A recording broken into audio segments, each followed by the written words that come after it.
Sumainyo ang Panginoon. At sumayo rin. Ang mabuting balita ng Panginoon ayon kay San Marcos. Papuri sa iyo, Panginoon. Noong panahong iyon, umalis si Jesus at ang kanyang mga alagad at nagpunta sa tabi ng lawa. Sinundan siya ng maraming taong buhat sa Galilea. Nagdatingan din naman ang napakaraming tao mula sa Judea, sa Jerusalem, sa Idumea, sa ibayo ng Jordan at sa palibot ng Tiro at Sidon, nang mabalitaan nila ang lahat ng ginawa ni Jesus. Nagpahanda si Jesus sa kanyang mga alagad ng isang bangkang magagamit niya upang hindi siya maipit ng mga taong dumaragsa. Marami na siyang pinagaling, kaya't pinagdumugan siya ng lahat ng may sakit upang mahipo man lamang nila. Bawat inaalihan ng masamang espiritu na makakita sa kanya ay nagpapatira pa sa harapan niya at sumisigaw, "Ikaw ang anak ng Diyos." At mahigpit silang pinagbawalan ni Jesus. Ayaw niyang ipasabi kung sino siya. Ang mabuting balita ng Panginoon. Pinupuri ka namin, Panginoong Heso Kristo. Isang magandang araw po sa inyong lahat. Sa panahon natin na kung saan ay marami po ang tinatawag na mga nagiging influencer, marami po sa atin yung dahil nga hindi tayo nakakalabas, ang ginagamit natin ay social media para makita pa rin tayo ng mga tao. Pero maganda po na mapaalalahanan tayo ng isang bagay na nagdudulot sa atin ng kalungkutan. Bilang tao, may pangangailangan tayo na mapansin o kaya naman mapuri, no, mapuri tayo, mapalakpakan, lalo tigit, no, yung nag-e-effort ka na mapansin, makilala, yung puspusan. Ngayon, di ba, no, sa mga social media, ang daming kung ano-anong mga content para lamang dumami ang subscriber, dumami ang mga likes, no? At talagang pag natuwa sa'yo, dadami talaga yung magfa-follow sa'yo. Pero, kailangan natin mapansin o matukoy kung bakit hindi tayo nagiging masaya. Yung achievements mo, hindi mo na-appreciate. Kasi gusto mo, no, lagi kang on top. Gusto mo, lagi kang yung mata ng tao, mata ng camera, laging nasa iyo. Yan.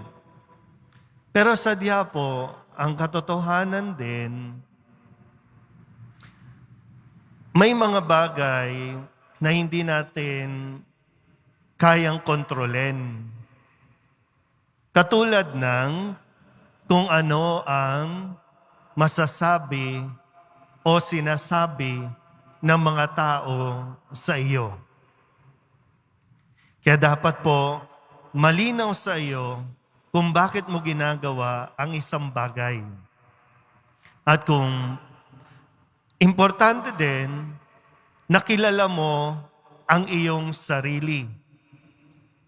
Lalo tigit, tanggap mo ang iyong sarili. Tanggap mo ang kakayanan mo, tanggap mo ang kahinaan mo, tanggap mo ang kapasidad mo. Importante po yan. Gaya na nasabi ko, hindi natin makokontrol ang sinasabi ng ibang tao tungkol sa iyo. Kay mabuti man yan o pangit pakinggan, hindi mo makokontrol yan. Pero ikaw, kaya mong kontrolin o dapat alam mo paano i-handle kung paano ka nagre-react sa sinasabi at naririnig sa iyo o naririnig mo mula sa mga tao. Tingnan po natin. Sa unang pagbasa, na ikumpara at ikinukumpara, talagang hindi natin maiwasan ikumpara talaga eh. Ha? Hindi yan mawawala. Kahit nga sa loob ng pamilya umiiral yung kinukumpara ang isang anak sa kanyang isang anak. No, kapag mas successful, ikukumpara in a negative way. Kasi hindi tayo marunong humanap ng tamang salita na paano sabihin, di ba? No? Kaya sabi, di ba, nagpupuri yung mga tao, nagkakasiyahan sila. Kaso, ang nasabi ng mga tao, si David, si Saul, libo-libo lang ang kanyang napatay. Si David, 10,000 libo. Hindi ito nagustuhan ni Saul. Ano nangyari kay Saul? Namayani yung inggit. At yung inggit na ito ay nagdala sa kanya na kailangan ipapatay si David para mawala siya sa landas kasi parang si David na lang yung bida. Si David na lang yung magaling. Si David na lang yung gusto ng tao. Ito yung naging reaksyon ni Saul. Kaya nga sa Ebanghelyo, nung ipinagsisigawan ng mga tao ang pangalan ni Jesus, kung sino siya, lalo pa ng mga masasamang espiritu, na hindi lang basta nakikita sa Jesus, nagpapatira pa sa harapan niya at sumisigaw din. Ano ang isinisigaw? Ikaw ang anak ng Diyos. Pwedeng, wow, ang galing. Diba? Kasi marami siyang napapagaling. Pero ang sabi ni Jesus, mahigpit silang pinagbawalan at ayaw ipasabi kung sino siya. No? Tayo po ang mayroong kontrol kung paano tayo magre-react sa mga bashers o sa mga likes, sa may mga gusto sa iyo. O pwedeng lumaki ang ulo mo, yumabang ka, o pwede rin namang mas maging mapagpakumbaba ka. Basta kilala mo ang iyong sarili. Alam mo kung sino ka, alam mo kung ano ang kakayanan mo.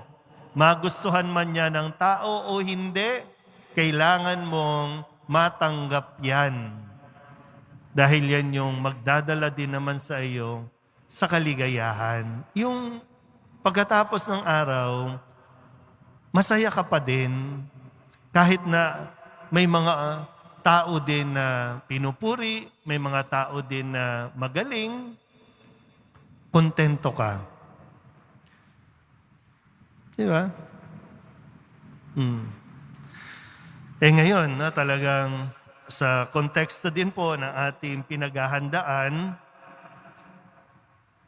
parang hindi natin kalaban ng isa't isa. Ha?